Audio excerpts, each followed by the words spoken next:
Good evening, Dumelang Molweni, and welcome. The University of Cape Town hosts inaugural lectures to commemorate the appointment to full professorships of the lecturer by showing the body of research that has been the focus of a remarkable academic career. This evening, we are celebrating the work of Professor Isabelle Ansorge, whose research has focused on South Africa's next door neighbor, the ocean current system just off our shore, and its effect on our global climate and ecosystem. I extend a very special welcome to Professor Ansorge's family and friends. Professor Ansorge has built a solid global reputation based on her own hard work at UCT. But an academic career, an academic's excellence also depends on the support of loved ones. So I thank you for sharing her with us. Tonight is also a celebration of the part you as family and friends have played in her success. It is my pleasure to introduce you to everyone on the virtual platform this evening. If we haven't met, my name is Mamukgeti Pakeng, and I'm Professor of Mathematics Education, Vice-Chancellor of UCT. The Dean of the Faculty of Science, Professor Manu Ramutsendela, will introduce tonight's speaker, Professor Ansorge, and Ms. Lisa Shangita, the postgraduate class representative for Oceanography, will deliver the vote of thanks. In just a few days, the City of Cape Town Solid Waste Department collected about 14,000 kilograms of the bodies from surrounding beaches. Since the fish are toxic, the public was warned not to touch them. The cause of the mass deaths is still not clear, since there were no toxins or pollutants in water samples taken at the time. This incident is just one example of the mysteries of our planet's largest life support system. The ocean stabilizes climate, stores carbon, produces oxygen, nurtures biodiversity, supports human well-being through food, mineral, and energy resources, and enhances our cultural and recreational life. The ocean may even have played a part in our evolution. Archaeological diggings of very early human remains in the Eastern Cape have led to the theory that this group of hunter-gatherers survived the ice age that was killing off the food sources of humans in the north, and that's thanks to the abundance of food provided by the sea. Today, according to the United Nations, about 40% of the world's population lives within 100 kilometers of the ocean. The UN has declared 2021 to 2030 the decade of ocean science for sustainable development, advocating for us to reverse the cycle of decline in ocean health and to develop a global framework for a sustainable blue economy. Professor Ansorge's work is an important part of this international challenge. She will give you a glimpse of that work and the Seamaster program, a floating university held on the SA Agulhas II polar research vessel to help inspire new researchers and innovators in oceanography. 3 years ago, Professor Ansorge was part of a team that conducted ice shelf research at Weddell Sea off Antarctica, one of the coldest, harshest, and most remote and least studied locations in the world. So she also exercises her pioneering spirit by excelling as a woman in a male-dominated sector. Her academic accomplishments stand alongside her success in training and encouraging African and women students in this important branch of science. The world today, including academia and science, is in great need of the different perspectives that we can gain from groups of people that have been marginalized in the past. Professor Ansorge is paving a pathway for these groups to excel and advance in oceanography and related sciences that can help to address climate change, food shortages, the effects of industrial waste, and how we use resources from the land as well as the sea.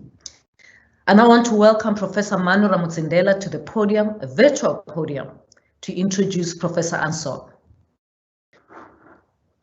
Okay, thank you very much, the VC.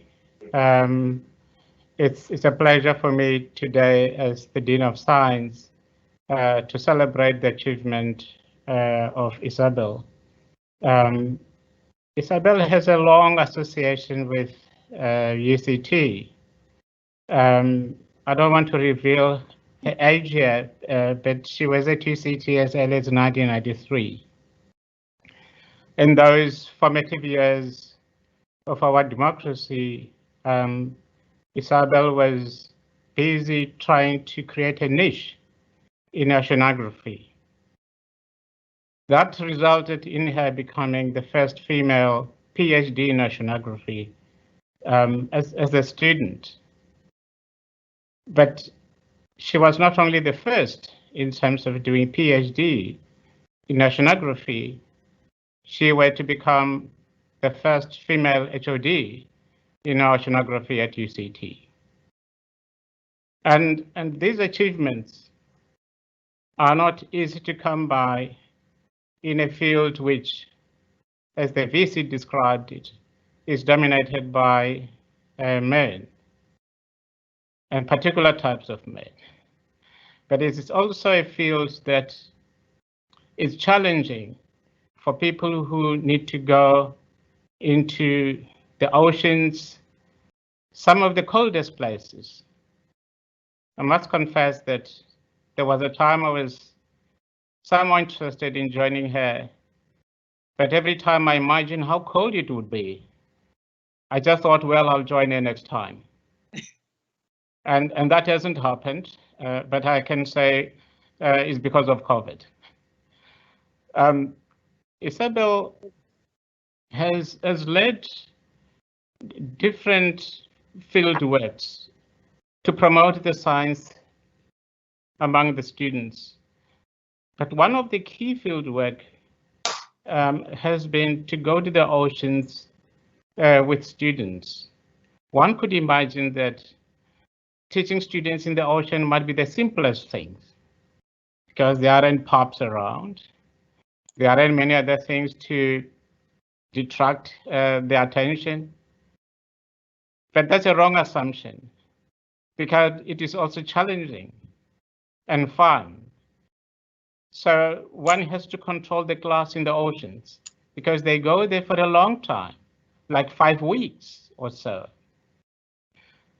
But that has given the students the opportunity to do experiments in the water, get themselves wet, and I'm sure it takes long to dry. But it was a useful entry into oceanography. That experience gave her the opportunity to do something more important, which is to establish a university in the ocean, the semester as we call it, which then takes more students than those at UCT. At the moment, the semester takes students across the country, students from universities that are far from the oceans, who have been denied the opportunity to understand oceanography. This semester gives them that opportunity to at least experience this. And we see this in the science faculty and at the university as an opportunity to transform the field, to broaden oceanography into students who would otherwise never have the opportunity to do so because they are inland. So that is the major contribution, which has attracted even foreign countries who want to establish ocean universities. I know and I've met ambassadors who were very much interested in what we're doing, and they hope that they will be able to establish similar programs at the university. This makes UCT a pioneering university when it comes to ocean science. But Isabelle does not only limit her work within teaching, she's very much involved in other areas nationally as an advisor. She's involved with international organizations in the promotion of this field. So when Isabelle became our professor, and that was in my first year, I was so pleased. What I did not tell Isabelle, and what she might not remember, is that I was in the selection committee when she got appointed. And just to see this journey from being appointed at that early time to now when she becomes a professor, I feel like I've seen the full cycle of a growth at UCT. And I'm happy to present her as professor who can now deliver the lecture. We look forward to your lecture. Thank you very much.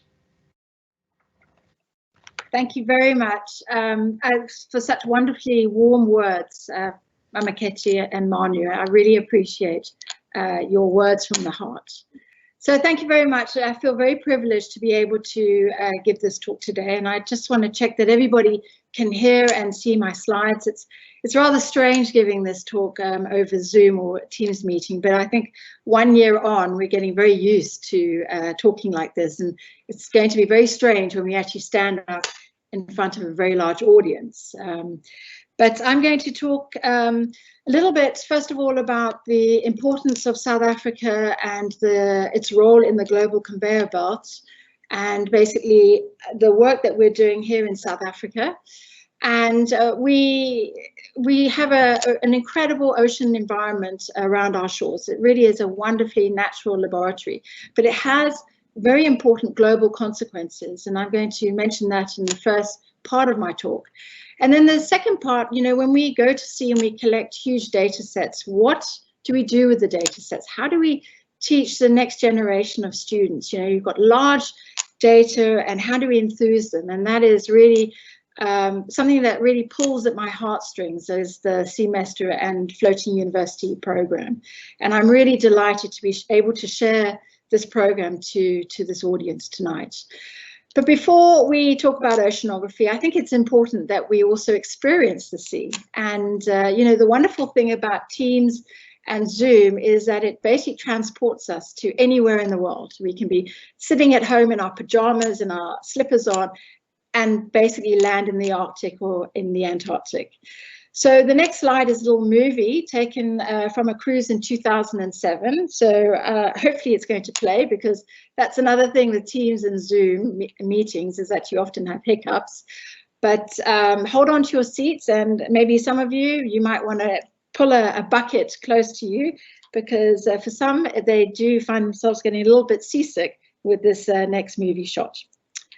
So this is taken in 2007. This is on the Agulhas 1, and I had a cruise with students, and this was probably the biggest storm I've ever been on. The bow of the Agulhas is over 12 meters. So it gives you a sense of the environment that we work in and how challenging that environment can be if you're an oceanographer and you need to get your instruments into the ocean. So this was really an experience to share with my students, and one that I will never forget. But to start oceanography and to have that experience of having been at sea, even just for a few seconds, it's important to understand the importance of the oceans and the global conveyor belt. If you look at this slide, what you see is a lot of orange, and that's our surface flow. And then we have the sort of the dark blue flow. And quite simply, it's a chain, a conveyor that links all the oceans. You have a strong connectivity between the Pacific, the Indian, and the Atlantic. And the orange represents a surface flow, which basically brings warm water around the planet. And then the blue sits much deeper in the world's ocean. And so you have this overturning, this sort of ability for water to sink down into the deep oceans and then pop up again somewhere in the Southern Ocean. Of course, that's very important, because if you look at this slide, what you see here are sea surface temperatures off England. And you know, England at 54 or sort of 55 degrees north, it's very temperate, it's very green, it rains a lot, it's a land full of carnations and roses and hydrangeas. And that ability to have that temperate climate is really due to the warm extent of the Gulf Stream, extending the water, warm water from the south very far to the north. And if we take a sort of a section of this region, and this slide here shows you the circulation today, the red highlights this warm Gulf Stream that flows right up towards Norway, and it sinks when it gets to sort of past Iceland and flows back into the Southern Ocean as a very deep, powerful, strong, quite cold current.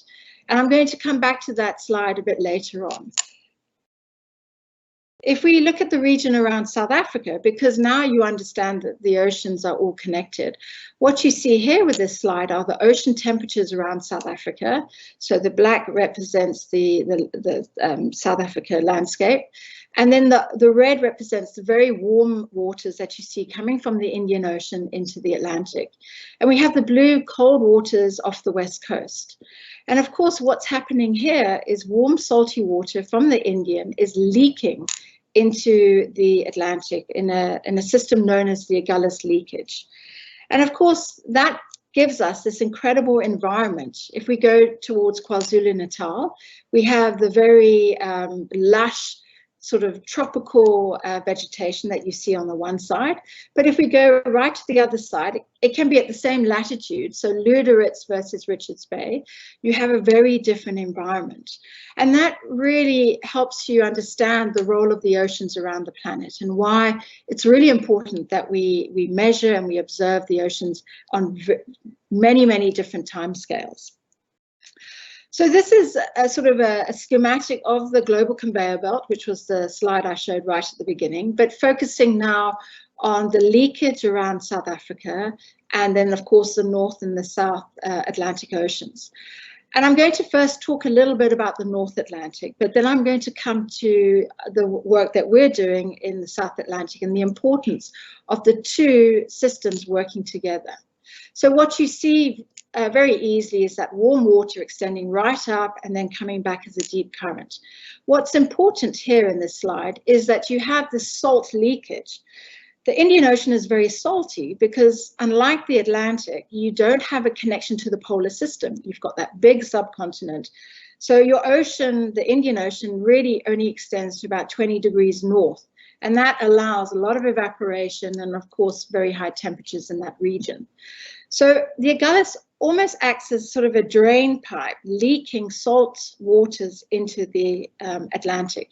And that might be very useful in a time of climate change. And I will come back to why I think, as well as my colleagues think, that this is a very useful introduction of salt into a changing world. We are seeing headlines. One of them quite recently was that the Gulf Stream slowdown may bring later cold conditions. So a lot of people are very interested by what does that mean, and I'll show you in a second with this presentation. But we are seeing more and more headlines that say slow down, shut down, weakening. All these words are quite alarming for an oceanographer because it suggests that there are massive changes going on in our deep oceans. If we look at this slide, what you can see is this, again, this warm water extending right up towards the northern Europe. And you see that we have strong warming, but we have a lot of cooling going on just below or just south of Greenland. And that suggests that the strength of the Gulf Stream can be modified by shifts. And one of the biggest shifts right now is that Greenland is melting at an alarming rate. And that melting is bringing very fresh water, making the water of the Gulf Stream extremely buoyant and changing its ability to maybe extend as far north, maybe its ability to sink and form that deep ocean current that I spoke about earlier in my talk. Essentially, what's happening is that we're seeing a reduction in the water that is burying down into the deep ocean, almost as if the Greenland meltwater is creating a sort of a lid on the surface conditions. And of course, it's not just Iceland that's melting, it's also changes in our wind systems, it's changes in the amount of heat that is moving northwards or southwards. So you saw the first panel earlier where I talked about this is sort of what we have at the moment. This is a normal situation. But if we do start thinking about a Gulf Stream that could be slowing down, and one that is weakening. What that means is that the ability of the Gulf Stream to extend much further into the northern European ocean regions is going to be reduced. And so what we start to see is a weaker current. We start seeing less heat moving northwards, and we start seeing a reduction in the amount of water that is able to move back down southwards towards the polar regions. And of course, that is rather alarming. And is that really happening? That is the other thing that we need to think about, is what actually is going on.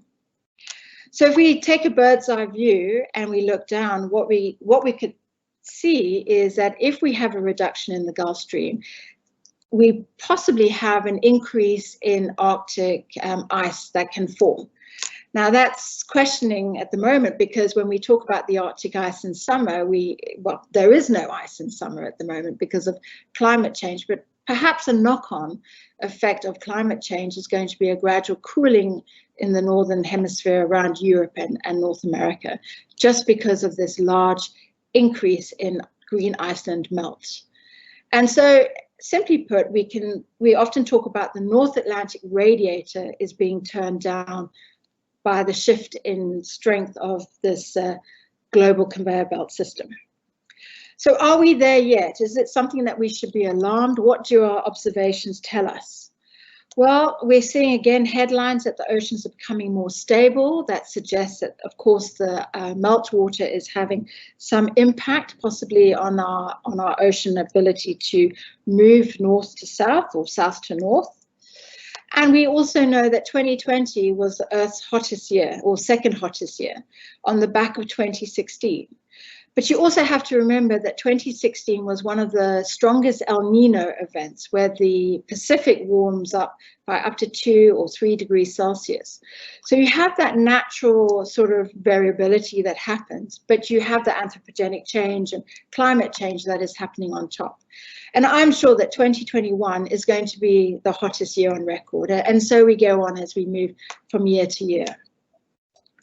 If we look at the temperatures over the last year, so this is a map highlighting the temperature percentiles for 2020. And what you see, and it's not surprising, is that the land masses are all increasing. And we hear news of the Arctic last year, which received temperatures of over 30 degrees. There was sort of a period of about 2 weeks where, Siberia was reaching almost tropical temperatures. But the interesting thing here is that cool blob of water south of Greenland is still very much evident. And that is something that oceanographers working in the Northern Hemisphere as well as in the Southern Hemisphere are getting very, very worried about. What are the implications of this cold blob, or as other oceanographers call it, a warming hole? So a big hole in the sort of band of warming that we see in the Northern Atlantic. And this recent paper, which was in 2020, again talks about this North Atlantic warming hole. It talks about the slowdown of the Atlantic meridional overturning circulation. So sort of the global conveyor belt system that we see in the Atlantic region.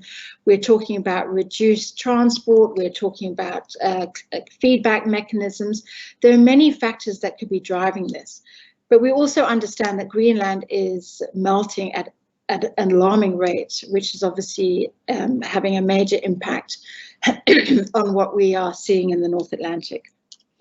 And the urgency is there. Our ocean models are showing this slow reduction in the movement of warm water northwards.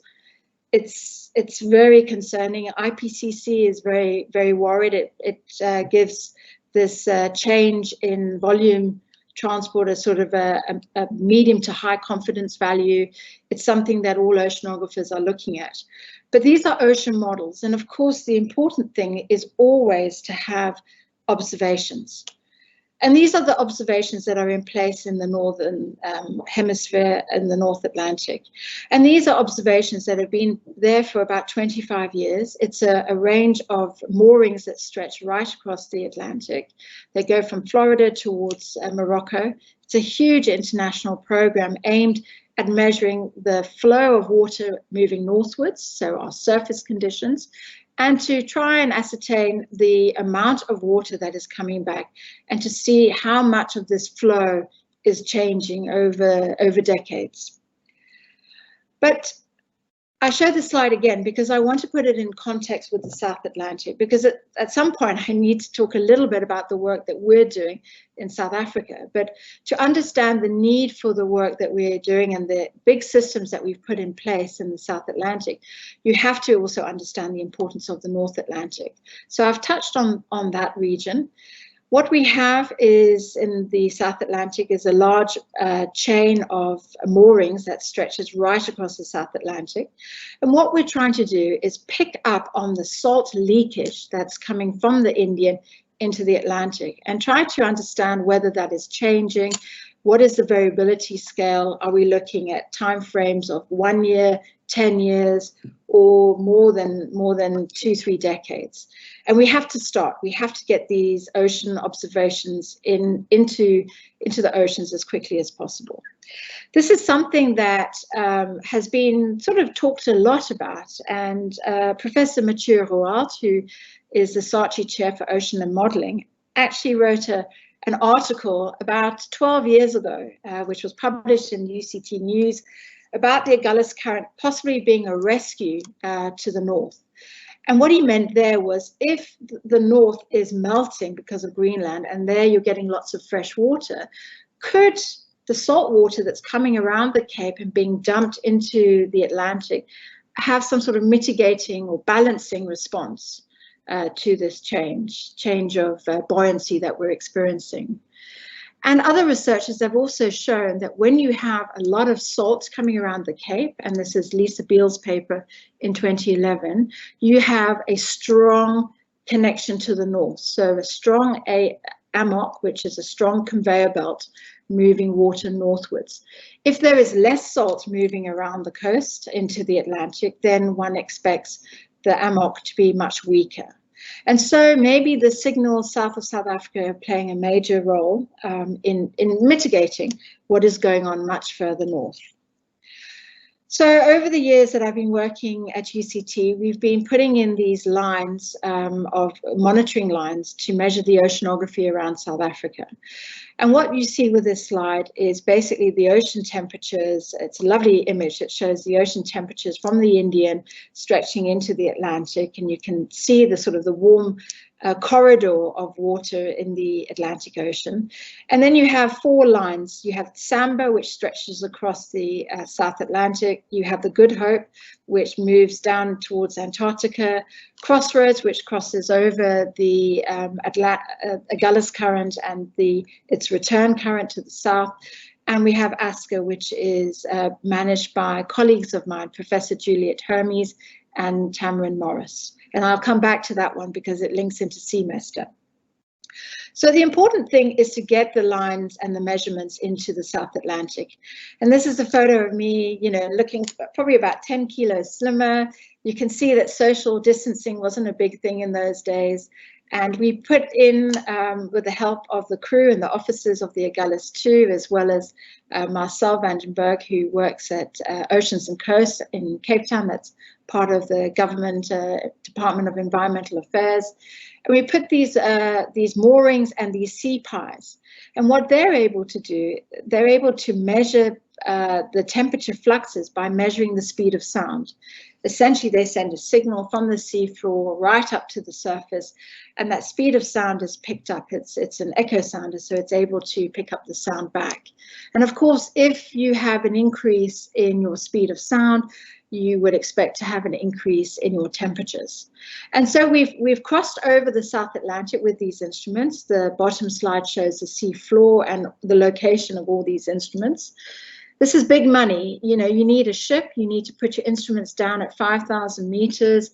You're looking at hundreds of thousands of rands worth of instruments that's going in. The ship time alone is 400,000 rands a day, and you've got to get these observations in. So we started in July 2013. So we're still early on in our ability to really understand what's going on, but we are getting some fantastic results. Our moorings, which we've also put in, and these stretch from the seafloor right up to sort of 500 meters below the surface. this is also a big job putting these instruments in. And we have 4 that are just off the west coast of the Western Cape.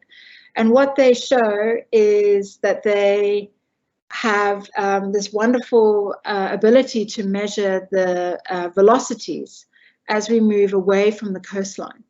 And what those velocities tell me, and very simply, is that we have a water that's moving around the Indian Ocean and almost pulsating. We have pulses of warm Indian Ocean water that is sort of leaking into the Indian Ocean. And so the year-on-year variability is very high. What we're seeing is sort of pulses where we have high velocities of water coming around the Cape into the Atlantic, and other times when there's very little. And that was quite a surprising find, but it's only about a year and 2 months or so. To really understand what is going on in the South Atlantic, we need decades. And, you know, we have to start somewhere, and July 2013 was the time that we started. So I'm hoping over the next 10, 15 years that we will really be able to make some significant findings over the strength of the involvement of the oceans in the South Atlantic and how they connect to the northern region. This is a slightly more complicated slide, but it's from a postdoc that worked with us here at UCT, Marian Casales. And really, what I just want to highlight here is this is taken over 3 years, and it really just highlights how the movement of water moving up in the South Atlantic, moving up northwards, is again extremely variable. So we're seeing lots of variability in the strength of this flow. It's not straightforward at this stage whether the flow is slowing down or speeding up, but that strengthening and weakening, it's almost as if you've got your foot on a brake pad and also on the accelerator. It's accelerating, it's slowing down, it's accelerating and slowing down all the time.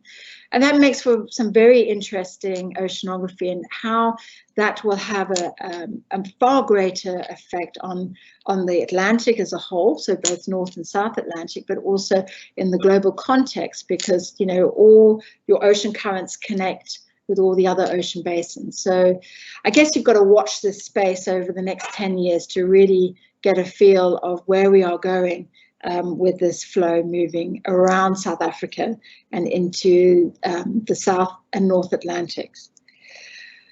But of course, as scientists, we always go back to the IPCC reports to help, you know, steer us into the research that we're doing and where the alarm bells are ringing. And what I've done here is I've just highlighted from the latest report the big words and the words that I've used in this talk. I've talked about weakening. I've talked about anthropogenic forcing.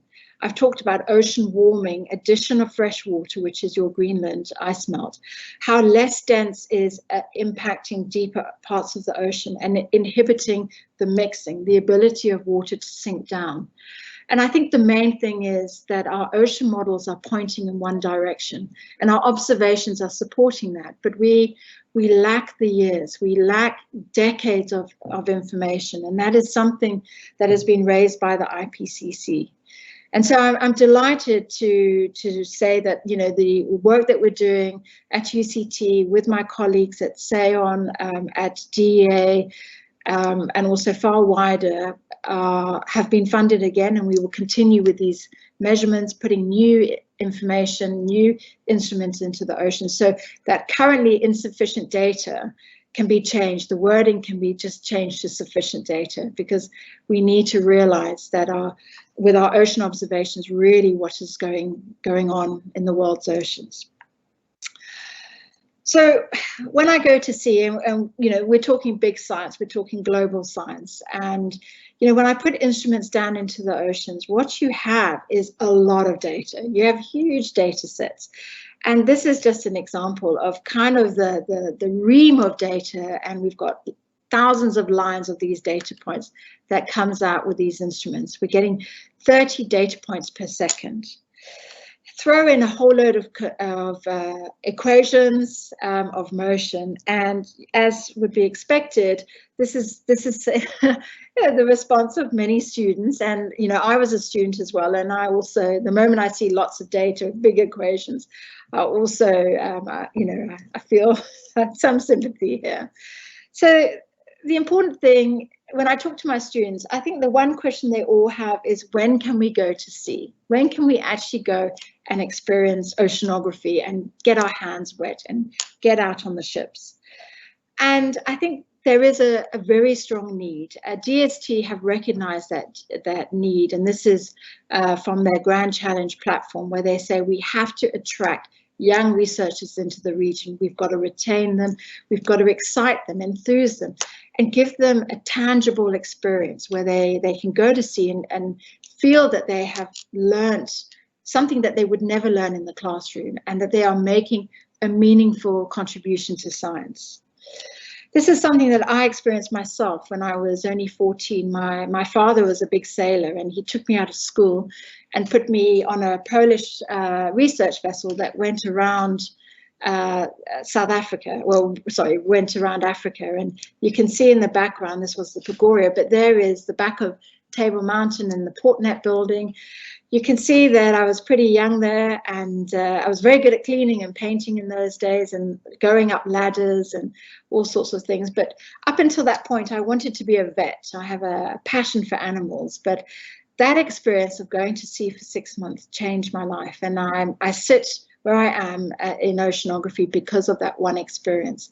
And I understand the need to give students that experience. And so we have this wonderful vessel, the South Africa's polar vessel, the SA Agulhas II. This really, she is an incredible vessel. She is a research vessel. She is a cargo ship. She is a passenger vessel. She's an icebreaker. And we can be very proud to have this vessel. And for years, we had the old Agulhas I. I have very fond memories of that ship, but she was getting a bit old, a bit long in the tooth, and getting a little bit rusty. And I remember years I would pop down to the Polar stand to see some of the scientists there. And I remember one year talking to the captain, and he showed me around the Polar stand, the German research vessel. And I was like, oh my God, this is like the Rolls Royce of research vessels. And he looked at me, wagged his finger, and he said, "Nein, mein Fräulein, this is the Mercedes of research vessels." So I was delighted when the Agulhas came, because she can do everything. And in a way, I think she's like a Bucky. She is able to manage everything that we throw at her, from deploying instruments to, as you can see, putting large containers onto the ice shelf. And she is a fantastic vessel. And she's a national facility. So she is a platform that must be open and available to everyone. And unfortunately, you have to be part of the Antarctic program. So if you want to have access to this research vessel, you have to be part of the South African National Antarctic Program. And this is an image of all the universities that in the 2017-2020 cycle had access to that ship. But South Africa is bigger than that. We have 26 universities. So how do you make a national facility work for everybody? Well, this is the result of Semester. Semester is a training program. It's a floating university that is open and free for everybody. It's an opportunity for everybody to apply. There is an advert that goes out nationwide, and any student working in some form of Earth system science has a right to apply, and it's free, fair, and open. And as you can see, suddenly you're opening the research vessel to all the universities in South Africa. We started in 2016, although this was something that I thought about for many years prior to that, and our applications are growing. We get over 200 every year for 45 berths, and we get lots of lecturers that also join us, and new lecturers every year. But the main thing is applications must represent every university across South Africa. This slide just shows over the 4 years how many students have participated from all the universities. And the main thing to see here is that you have some universities, UCT have a large number of students, but we also have 6 departments that or do some form of Earth system science. So does Rhodes, and Stellenbosch and NMU all have a variety of departments. But the main thing is to get University of Johannesburg, the Free State, Zululand, Venda, Wits, Walter Sisulu, Limpopo, to get those students involved and to experience this incredible facility that we have open to all of us here in South Africa. And of course, the main thing is we have a transformation agenda and to ensure that we prioritize Black and female students. Now, we have a wonderful initiative in our department, which is funded through the Vice-Chancellor program, which is the Ocean Women, which is led by Dr. Katie Altieri.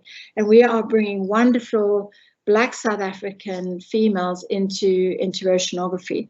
And Semester is about creating that as well. But of course, we want to target all the universities. And of course, as you can see here, our numbers are really, really strong. We are seeing a large number of Black, coloured, and Indian students engaging in Semester program. And I'm really proud to see this growing cohort of our next generation of marine scientists. Of course, Semester is not the only program in the world. We have many out there in America and Canada, but these come with a hefty price tag, 5,000 to 52,000 Canadian dollars. This is huge bucks. And the wonderful thing about the South African Semester is that it's free for all who want to be part of it. You don't pay a single cent. We have funding from the Department of Science, Technology, or Science and Innovation now, and they pay for everything, the transport to Cape Town, or the paraphernalia that comes with joining Semester, the T-shirt and the bags, the medicals, all the equipment that we need to train students. And we divide it into two very simple streams. We have students that want to learn more the hands-on tools of the trade, more technically minded. And we have other students that want to be life in the sea. They want to study more about global carbon cycles and work more with filtration and looking at the marine phytoplankton. And underlying that education, we also have the core science, which is the ocean atmospheric dynamics, which is compulsory for all students. So the students essentially get split into two teams. And here's an example of what a week on Semester looks like. I'm not going to spend too much time on this slide, but the mornings are spent basically going through the compulsory ocean dynamics to bring everybody up to speed with the ocean physics and maths. And then the students divide. They either go into the one module where they are in the classroom learning all about marine life, or they go onto the deck and they spend 3-4 hours working with all the instrumentation, and then they swap over after lunch, and it works really well. But it's a heavy program, and the students were very relieved when one year we decided to give them the Sunday off, that they could just go and enjoy being at sea, getting to know other classmates, and just taking time out to enjoy being where they are. As I said, Semester coordinates with ASCA, which is a monitoring line across the Agulhas, and this is managed by Juliet Hermes and Tammy Morris from the Weather Service and from SAON, Igagasini node. And what we have is the Education Lab, which is Semester, but we have about 20 to 25 researchers that are working doing actual science that needs to be done. This is one of the large monitoring lines to measure the fluxes associated with this Agulhas current. So we're doing real science that the Semester students get involved in around the clock. So I've got a whole load of photos, and then I'm almost done with my lecture.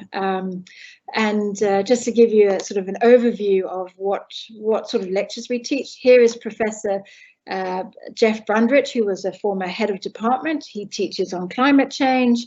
I teach a lot on marine instrumentation, and you can see the students and I are looking at all the information and the data coming up from the research vessel. We have Rosie Dorrington from Rhodes University teaching on marine microbiology and also biotechnology.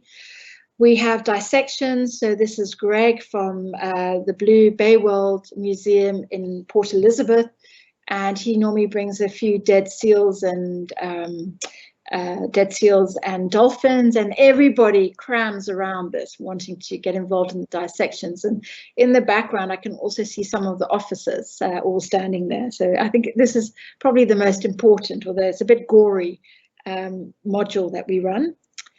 We do practicals on benthic ecology, which can be very time consuming. The students get involved, but slowly they sort of whittle away as they realize that they've got 2 or 3 hours of sorting through this.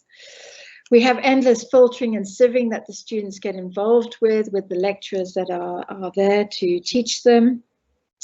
We look for plastic, so we have Vonica Perold, who's a postdoc at the Percy Fitzpatrick, involved, and we collect plastic from every station that we occupy on the line. Students are all given projects for the week, so they have to sort of line themselves up with a supervisor and a mentor who will work very closely with them, and then they present their projects at the very end of the week. So they not only do they have the lectures and they have assignments and they've got the deck work, but they've also got to do this 1 week project, which they then have to present at the end. The students spend a lot of time in the laboratories. Here's a photo of Dr. Raymond Rahman, who spends a lot of time teaching the students how to analyze nutrients and oxygen and chlorophyll and salinity. And he really spends hours with these students, and yeah, they really get to engage in all manner of ocean research. Here is David Gammon, and he has a wonderful voice, and the students loved listening to him in all his lectures. Very sort of gravelly voice. And this was a lovely slide because it was taken in 2016 when he joined us. And here the students have found him. They've caught him in the stairwell. And I think this must have been about 10 o'clock in the evening. And they just wanted to grab him and learn more about chemistry. And you can see they're very engaged in everything that David is saying in this slide. We have some lecturers who actually were semester students, and they've come back to lecture. And the wonderful thing about semester is that you are living with all the students. You have breakfast with them and lunch with them and dinner with them, and there is no escape from anybody. So if you want to grab one of the academics and one of the lecturers and you just want to talk to them about something, you go and find them, whether it's at breakfast or at lunch, or you just go and find them in the laboratory. And it really is extremely rewarding. Lecturers also learn from each other. Here's Fanny Shabangu, and he's involved in ocean acoustics, and here's Delphine, who measures the phytoplankton, and the two of them are looking at the samples that she's collected, and Fanny is involved in measuring the acoustics that emanate from these plankton in the water. We have practicals on ocean acoustics and problem solving. This is Tammy Morris, and she was always battling with the sound systems from one of the instruments, and the students get involved and help problem solve. We look at top predators, whales and seals and dolphins, and of course bird life, and the students learn all about that while we're at sea. The SA Weather Service, and here's Shine Makashwa, who's a former master student from oceanography, and she teaches upper air forecasting with these large radiosondes, and she does that twice a day, every day on semester. Professor Patrick Vogt came on board in 2018 and gave lectures on astronomy, which were just wonderful. And it was the year that we had, I think, 5 or 6 planets all lined up in the sky, and every night we all went up and looked at the planets, and it was a lovely addition to semester. The officers and cadets get involved. They teach navigation classes, and here is Captain Mike, who was wonderful, and he used to get quite strict with the way students kept their logbooks, and in the end he started teaching some of the students how to keep very accurate logbooks when they were doing their science. He was also a wonderful dancer. At the very end we have a sort of an end of cruise party, and he really knew how to shake his booty. We turn cell phones into microscopes, and so that students can sort of engage with some of the plankton that we collect, you know, in our samples. We also do art sessions because we learned that with the students moving to separate streams, they don't always engage with each other. And we thought, well, let's just do an open lunchtime art stream where students can just all get together, do fine art. We do science communication. We have Professor Jean Brundrett from the Fine Arts School teaching photography. So there's a whole range of things that students can get involved in as well outside of the science. And at the end, we have an art exhibition where we basically put everything on the walls in our mess area on the 6th floor, and everybody can come and just look at what we've achieved in these art sessions. And it really was a wonderful addition because it just gives everyone a sort of bit of breathing space in between this very, very crazy schedule from morning to night where you have lectures and deck work. And of course, you know, to justify all of this, the big question is where are these students? What happens to them? Is CMS successful in the sense that students are now engaged in their research and they want to continue, you know, in their academic careers? Are they keen to stay? Are they going to be this next generation of marine scientists that we really hope? And so what I did was I put out a poll 2 years ago. Unfortunately, with COVID, we couldn't run semester last year. But I put out a poll to the 186 students who had all participated up until that point. And what you see that many of them actually, after that experience, decided to stay in academia and continue from their masters onto PhDs. A large number also managed to get internships. Some, of course, go traveling. Some managed to get jobs through that experience and continued working in their fields, and one or two got involved in business enterprises. And I've got some quick examples from 5 students of where they all are. Rudzani, she won the semester award as the best student. Every year we have an award for the student who engages the most, really takes the most amount of interest, gets involved, wants to be everywhere, where you literally have to hold them down and say, right, stop, you need to sleep. You know, you can't keep getting down and getting your hands wet. You need a break yourself. This was Rudzani, and she was fantastic, and she ended up going to Antarctica last year in February, just before COVID. Olufemi was a student that really didn't know whether he wanted to stay in marine science, and after this experience in 2017, he decided to stay and continue with his PhD in aquaculture. Sean Evans was a semester student in 2017, and he became a sealer, spending a year at Marion Island. He's just finished his master's in oceanography, and he's now a conservation officer in the Seychelles. And all this sort of experience really helped him get to where he is now. I think we're all envious to go and spend 2 years in the Seychelles. I must say I'm very envious of that. Jordan Starvel came from CPUT. She was a BTEC student, and she now heads up this program.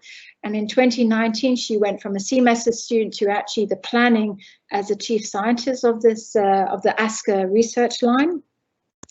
Steve Peel was a very interesting case because he actually started up his own business. He was a semester in 2016.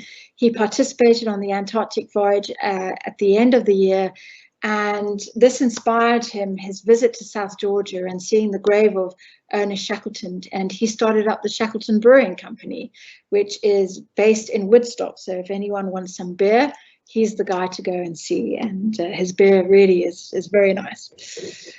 And of course, just the excitement and the enthusiasm that you experience with these students, and some of the comments that they have when they talk about semester, it really tugs at my heartstrings. You know, talking about being part of a team, a time of their life that they will never experience again, that they will never forget. Some talk about opportunities that they've managed to gain since semester. Others talk about how they've established a network, because you come on board as complete strangers, but we leave as one big family. And I think that has been, to me, the biggest success, is that semester breaks down all the barriers that we sometimes experience, and all the students, they're in it together. They arrive not knowing anybody. They have to share cabins. We don't allow any student from the same university to share the same cabin. So UCT students will share with students from Limpopo, or from University of Johannesburg, or from KwaZulu-Natal, or Free State, or from University of Zululand, and they have to look after each other. You know, students get homesick, they get seasick. They are overwhelmed by this experience, this huge vessel. Where do you go? Where do we find, you know, the mess to have lunch or supper? And students have to get on with it and be there for each other. And I think, to me, this has really been this wonderful success of semester, is that we're all in it together, and we just share the same experience. And this is actually my favorite photo of semester. And what I love the most are the students and their faces, and particularly the fur trim of Lutando, who was on the 2016 voyage. Yeah, so I'm very happy to say that we have 3 more years of funding. I hope to see many more years. This really is a flagship of marine education, and of course this is a wonderful opportunity to advertise semester. And if anybody is out there interested, wants to come on board as a lecturer, has an idea of how to engage with students, there's my email address. I'd be delighted to hear from you. And so a big thank you. I've got 1 or 2 more slides just of people that I can't forget. First, the photos. I've shown some incredible photos. They're not from me. I can barely photograph anything these days without a sort of a big thumb in my photo. I'm a terrible photographer, but Morgan, Jean, Alex, and Catherine have provided wonderful photos. The funding for the research that we do in the South Atlantic is big money. It's millions of rands every year, and of course, semester comes at a price, and that is, of course, the NRF, DSI, SANAP, and DEF, and H2020. Of course, the Agulhas officers and crew play a huge role, and just the efficiency and the professionalism that they show. Collaboration is key to the success of semester. We have the coordinator, Talia Henry, who was a student from CPUT, who I just grabbed in 2016 to say, please help me manage this. How do we pull this together in a very short period of time? The international community, the 4 years of semester students and lecturers, my husband, Emlyn Ballerin, who is the eternal house and dog sitter, and I always leave behind, but he's been a source of incredible strength to me over these years. Of course, the audience, you for listening. And of course, finally, I have a fantastic department, and here are the academic and support staff. They really make our department what it is. I'm really privileged to know these people, to work with these people, and to call them friends. And of course, we never ever forget our students. The students make us want to get up in the mornings, make us laugh, make us give reason to the work that we're doing. They might frustrate us at times, but we wouldn't be here if it wasn't for the students. And I would really like to thank you. These are all the photos that students sent me over the last 24 hours. And we have many, many more students, but these are the photos that were emailed to me over the last 24 hours. And you can see that there are many, many of them there, but many of these photos, actually, you can see the background. It's them on the ice, or with the Agulhas behind, or standing on the deck of the ship. And it really makes you realize that that experience is so meaningful and so important in their lives. And I feel very proud to have had this experience and to have grown up myself with so many students, and to have had just a wonderful experience at UCT of fun and laughter and hard work, challenging times at times, but just wonderful, wonderful memories. And I just thank you all very much for this lecture. Thank you. Wow. I hope I didn't go over time. No. I want to say thank you, but I know that Lisa Shangita will say it better. And she's the postgraduate class representative for oceanography. Over to you, Lisa.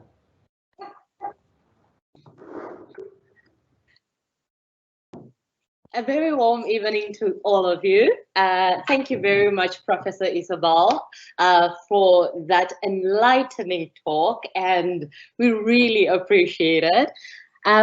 Firstly, also, I'd like to give props to Prof. Isabelle for asking me to give the vote of thanks, because it really is a privilege that I am able to stand here in front of you, because I am a product of her generosity and how she is so able to give everybody an opportunity to be part of something bigger than us.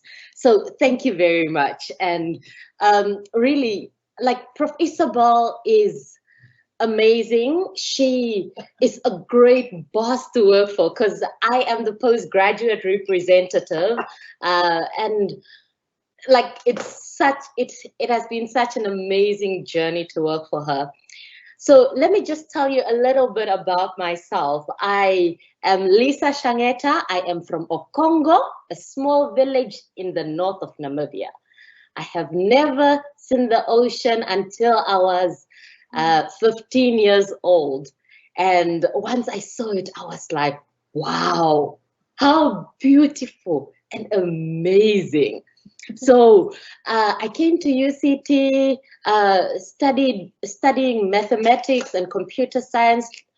Very soon I realized I wanted to be out there, outdoors, and so I made the switch to oceanography. And my first point of contact was Professor Isabelle Ansorge. And I could not have had someone better, because she really welcomes one into the space of oceanography, and she invites us. And this is seen even in the way she has adorned the halls of the oceanography department. Before then, it was a bland space, just dull walls. But with her as an HOD, she put up pictures of the ocean. She put the S.A. Agala's pictures on, and that makes the whole department feel so homey. And as has already been pointed out, Professor Isabelle Ansorge is has shattered many glass ceilings. She was the first female to get a PhD in the oceanography department at UCT. She was one of the only, for a very long while, she was the only female academic staff in the oceanography department at UCT. And also, she is the first female HOD. So I hope that sinks in, the gravity of who she is and what she stands for. And really, under her tenure, so many things have happened. Firstly, diversity and inclusivity have been invited back to the table. We have seen a lot of diversity and inclusivity, and there's a rapid growth of women, the number of women in the department. And she is inspiring so many of us as aspirational oceanographers, young oceanographers, to make our marks. And she gives people that opportunity, which is really something so commendable. And our daily interactions have also changed in the department, whereas in a traditional oceanography department where it's very male dominated, one would expect people to just pass by each other without not a care in the world. But with her as our courageous leader, we have a different vibe in the department, and really, I say props to her. She is amazing.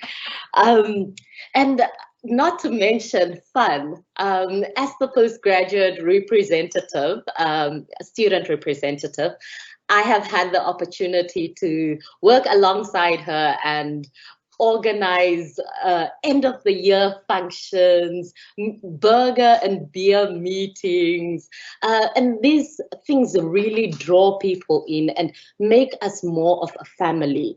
But not to say that we don't have our ups and downs, which is very important, because she then also is not afraid to face the music.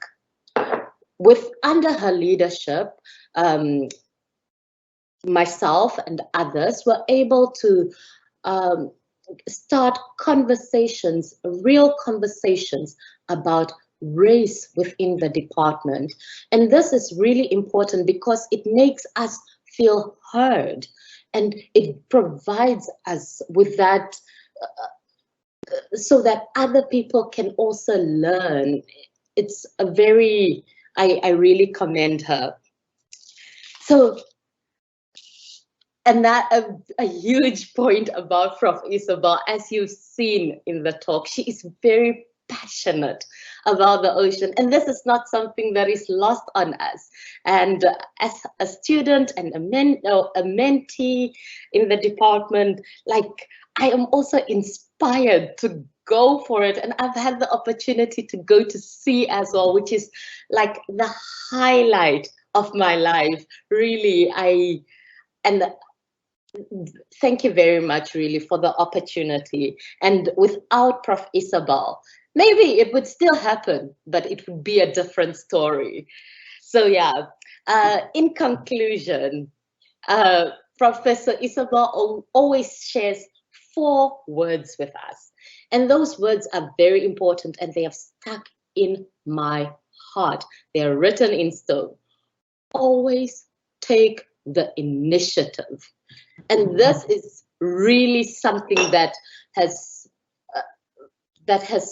carried me through many things, because without it, you will miss out on opportunities. And I am able to now take opportunities and say, it's okay, I deserve to, because she believes in us. Thank you very much, Prof. Isabelle. Thank you, Lisa. Prof. Hetty. Wonderful, wonderful. This is very special, Lisa, and thank you to Professor Ansorge for the lecture. But more than a thank you, it's a congratulations. Congratulations on getting to the level of professor, and the thank you, Isabelle. It's really thank you for your science. Thank you for sharing yourself. Thank you for choosing UCT. Thank you for the work that you do with our students. Thank you for affirming who they are. What Lisa is saying about the 4 words, always take initiative. Now I understand why the students, the ocean women, are so out there taking the initiative. You know, sometimes it feels like they're a big department, but it's probably the 4 words that all the students are taking from you, and they are using everywhere they go. So thank you very much, and congratulations. We look forward to a successful and long future with you at UCT. Congratulations, and thank you very much, colleagues, for joining us. Have a good evening.